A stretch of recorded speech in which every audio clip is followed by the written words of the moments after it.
Hey guys, it's Celestia, and today's video is gonna be a fun and lighthearted one because I am pathologically incapable of being too serious for too long that inevitably turning any situation into a joke to avoid acknowledging my deep-rooted fear of emotional honesty and vulnerability. So instead of doing that and tactlessly turning a serious, delicate topic into a venue for my comedy, I'm just gonna intersperse those serious topics with these fun little videos instead. Which brings us to today's video, in which I'm gonna try to cure your art block with some mediocre ideas and inspirations, one of which will hopefully make you want to draw it. More seriously, art block is a real problem, and I understand as much as any artist that sometimes inspiration is not easy to come by. Personally, I tend to either have so many ideas that I physically do not have enough hours in my day to draw them all, or so few ideas that they're scarcer and less consistent than a paycheck from an art career, and the latter can be unbelievably frustrating. There's nothing more annoying than desperately wanting to draw but not having any motivation to because you can't think of anything to draw that actually makes you want to draw it.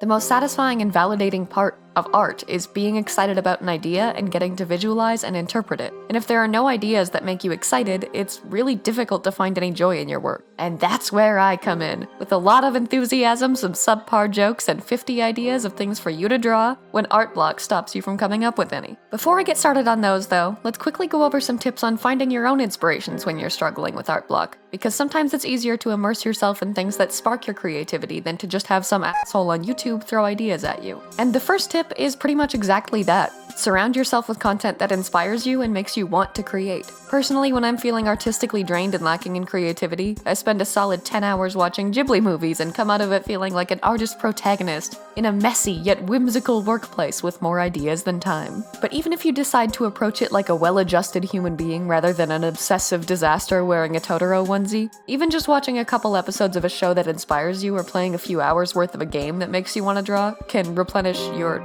creativity well. Let's call it a creativity well. For me, Animal Crossing, Stardew Valley, Pokemon, Genshin Impact, and We Happy Few are all games that I can play for just a little while and already have new ideas for art. And all for different reasons. Some of them have environments and locations that are just so pretty that I want to draw all of them specifically. Some have characters with designs that are so good that I just want to make a whole piece to be able to draw them. Some have vibes that just make me feel passionate and creative. Some have plots and worlds that make me feel so immersed and involved that ideas come to me just by being a part of them. Regardless of the reasons, the media that artists consume tend to have a pretty large impact on whether or not we want to draw, or can think of anything to draw. And no matter why you find a particular type of media inspiring, it can be really helpful to immerse yourself in it when art block is kicking your ass. Similarly, if you can't think of anything to draw, you could always do what I do and redraw a scene you like from a show or movie you like, or even redraw one of your own older pieces. It saves you from having to come up with an idea, character, composition, or any of the harder aspects of visualizing something new to draw,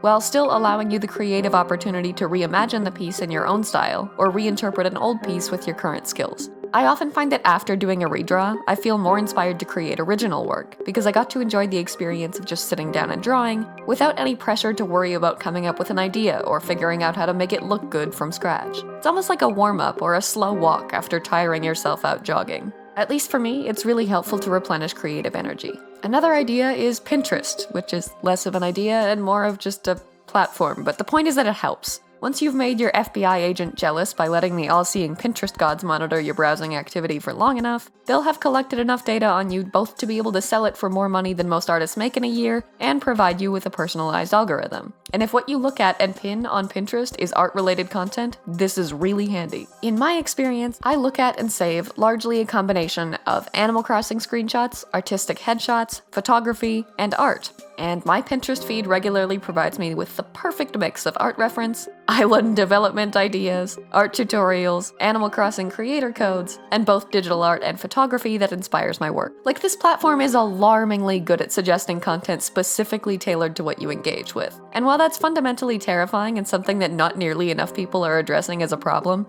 it's also a renewable well of ideas to dip into when you run out of your own. I personally have upwards of 10 different Pinterest boards full of pins that give me ideas for new pieces, specifically organized by type of content and type of art they inspire. And every time I want to draw and feel like I can't think of a single idea, that's the first place I turn to. If you want some boards to look at and engage with so that Pinterest starts recommending you that kind of content, I'd strongly recommend Ergo Josh's boards, which I'll link in the description, because I found them very helpful when it comes to sharing, organizing, and displaying the types of pins that I'm looking for. A few other things that inspire me during art block are color palette challenges, which tend to give me ideas by forcing me to figure out what character or general subject matter would suit it best, and pose reference packs like Rachel Bradley's or Senshi stocks, because I struggle to look through a whole pose pack of photos without thinking, oh my god, I have like 8 OCs that would look so cute in that pose, and then immediately spiraling into sketching them all at once, which usually ends up with me having a pile of unfinished sketches I have neither the time nor energy to ever get around to completing, but that's a separate problem that we're not going to talk about. Just because my solution to a problem ends up causing a completely different but equally frustrating problem doesn't make it less of a solution. That's actually the case for most solutions. Okay, so with the more general tips out of the way, let's finally get into the 50 art ideas I promised. I've tried to include pretty non-specific concepts that can work for artists of any medium, so hopefully, whether you want to do fully rendered digital illustrations, traditional themed sketchbook spreads, character designs, sketches, or just doodles, at least some of these ideas will work for you.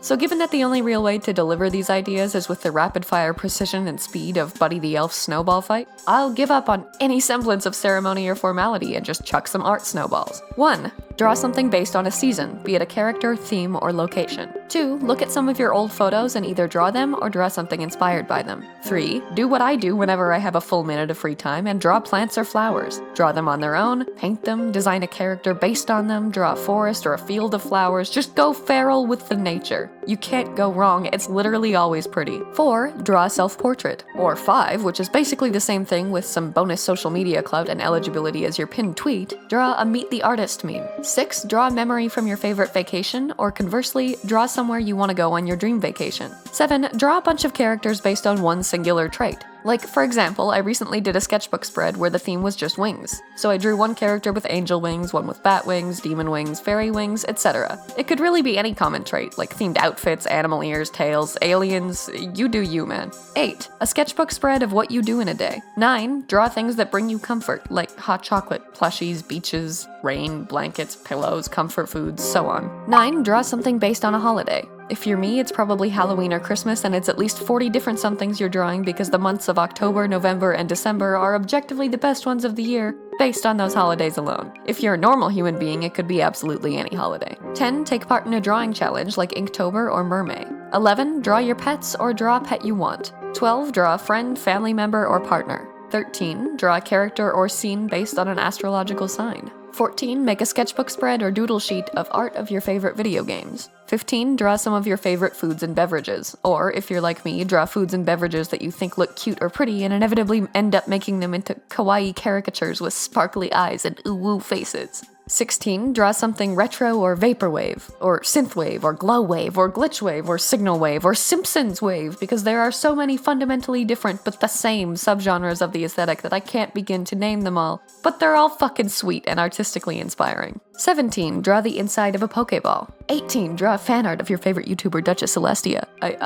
Draw fan art of a character or creator you like. 19. Design a new outfit or look for a character you like. Not like the whole problematic nightmare of redesigning characters to fix them, more like League of Legends or Cookie Run skins. 20. Design a new Animal Crossing villager, and bonus points if it's based on your pet, like these beautiful commissions my wife got of our cats. The artist is a blessing and she's linked in the description. 21. Redesign one of your old OCs. 22. Turn a handful of random items into your room into a cute sketchbook spread. 23. Draw your office, desk, or workspace. 24. Make one of those really cool silhouette pieces that uses negative space and interesting backgrounds to create something really eye-catching. 25. Draw a fond memory that makes you happy.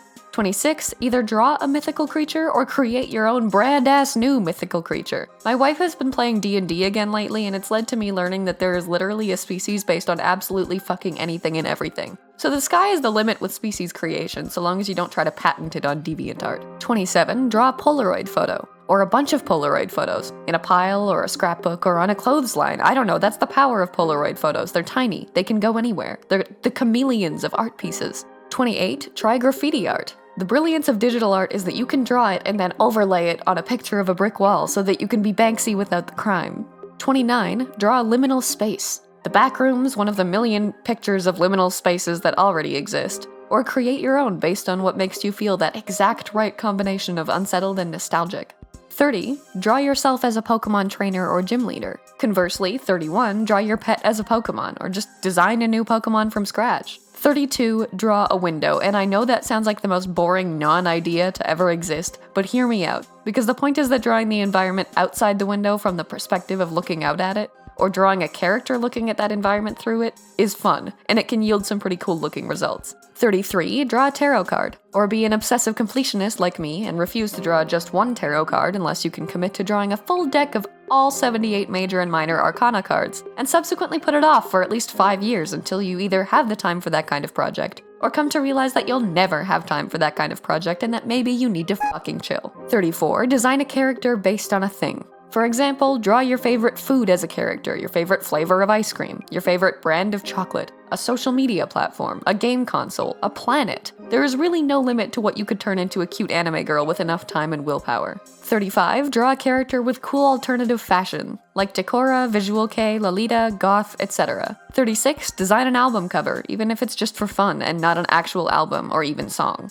Or draw your interpretation of an existing album cover you like. 37, do an anatomical study. And I don't just mean literally sit down and study anatomy to improve your art skills. I mean, for fun, draw a brain for the sake of drawing a brain. It sounds weird, but I did it and it was weirdly relaxing. Despite or maybe because of the fact that it did absolutely nothing to improve my art skills, because I'm obviously not out here drawing cute sparkly uwu anime brains for work, or even regularly for leisure. 38, draw a piece with dramatic lighting that you wouldn't normally draw, like lit from behind or below, light shining through trees, multiple sources of bright neon light, etc. 39, design a fake magazine cover for your characters or creations. 40, design a magical girl form or outfit for an existing character, be it your own character or one that you like. Bonus points if it's a character that does not even vaguely seem like they would have that kind of a form, like think Star Guardian Urgot. 41, illustrate your interpretation of old classic fairy tales like Little Red Riding Hood or Goldilocks, or even the unbelievably morbid original ones if that's your kind of thing.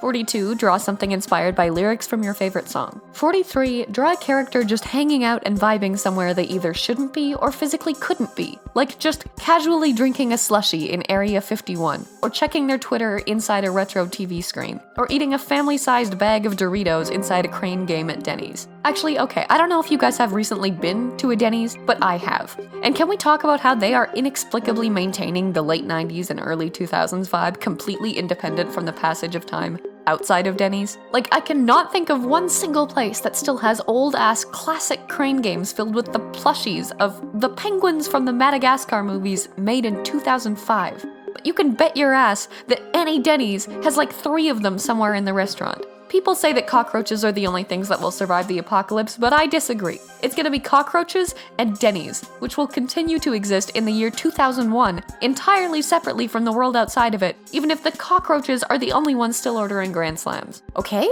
Struck a nerve I didn't know I had there, moving on. 44. Draw your favorite scene from a game, movie, or show you like.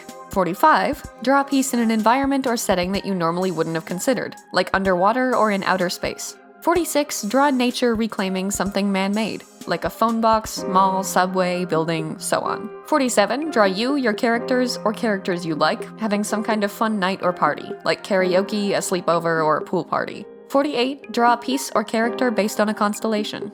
49. Look at some old retro ads and posters and create your own. 50. Make a cute or whimsical piece out of characters doing something mundane, like grocery shopping, cleaning, or working. Okay, that was your last snowball. Hopefully you guys found some of these concepts helpful, or at least enjoyed my slow descent into Denny's madness, because that's really all I offer on this channel anyway. Art ramblings and a passion for breakfast food. If you decide to use any of these prompts to make some cool new art, please feel free to tag me in it, because not only would I love to see it, I will absolutely retweet it to my massive audience of 2,000 Twitter followers because I'm an exceptionally big deal. Honestly though, in all seriousness, I'd just be so happy to see some of my dumb random ideas turned into something beautiful. Finally, before I end this video off, I have a very exciting announcement. I officially have a live 2D VTuber model in the making. I did the base art for the model myself and have hired a very cool artist to do the rigging. So while it's not ready to go yet, I'll have a date for a debut stream here on YouTube ready to announce in the near future. And past that, the plan is to do a doodle stream with that model once a week, where I'll just hang out and chat with you guys while I doodle memes or work on projects. I'm really looking forward to being able to connect with you guys more through streaming, because while I'm obviously still an exceptionally small creator, I've still gotten to the point where I don't have quite enough time to be regularly answering all of my comments anymore. And I think streaming could be a really fun way to make sure I'm still engaging with you guys and vibing with you. So I'll keep you guys updated on more details, the debut stream date, and an actual schedule. But in the meantime, just know that that's coming. Alongside that, I'll also be opening commissions for VTuber models as part of my new art studio, with more information in another announcement. So consider this a teaser for that, because that's a very cool project my wife and I have been working on, and we're both really excited to see it happen. Anyway, thank you guys for watching, and as always, special thank you shout out to channel members Cafe Soleil, Joseph Solomon, Adele Juarez, and Fiona Paulo. I hope you guys enjoyed today's video. Please leave a like and subscribe if you did, and I'll see you in my next one.